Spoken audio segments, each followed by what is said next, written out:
Okay, today we're going to go over fueling some of our smaller equipment. For our purposes here, we're going to say anything smaller than a Polaris Ranger or an Argo is going to be what we consider small equipment. So anything, the Ranger and the Argo are going to take MoGas out of the fuel pumps out of TMP, and everything else is going to take what we have purchased as a pre-manufactured fuel in order to handle some of the ethanol problems that we've been having. We're going to break our equipment into some categories and subcategories. First is going to be 4-stroke or 2-stroke.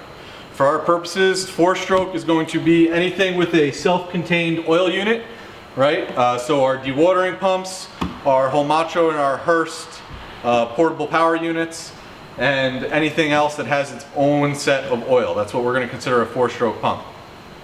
When we're filling our 4-stroke engines, what we're going to want to do is we're going to want to use our tool fuel or our VP purchased mix.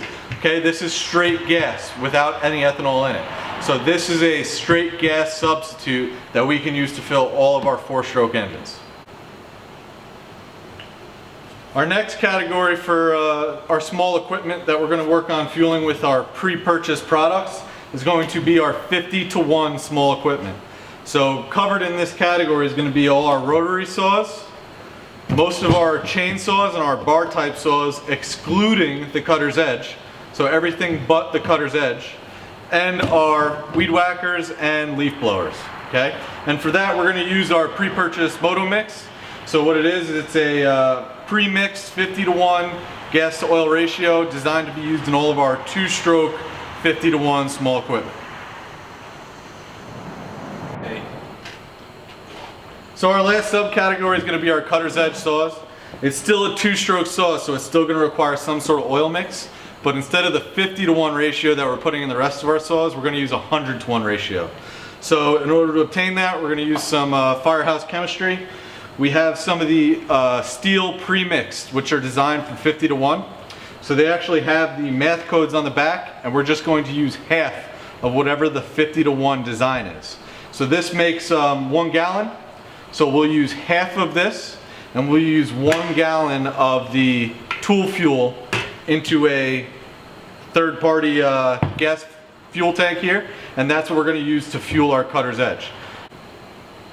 Okay, we're also going to go over topping off with bar oil. So any type of our bar saws, so whether it's a cutter's edge or a regular chainsaw, are going to require some sort of bar oil. The bar oil is not brand specific, so it can go in any sort of bar saw. Okay? The easiest way to remember this is the bar is towards the front of the unit. So if you use the fill towards the front of the unit, that's going to be your bar oil. Your gas product is going to go to the rear of the unit, but you always want to put the bar oil closest to the bar. And that's true for both of these saws. The bar oil is going to go closest to the bar. The rear is for the fuel. For our small equipment, whenever we're topping off our hydraulic units, the Hurst unit is going to take the Hurst hydraulic fluid inside of its pump unit, and the Homacho unit is going to take the Homacho mineral oil inside of its pump unit. They are not interchangeable. One runs on hydraulic fluid, the other one runs on mineral oil. So just put the brand name on the actual unit itself.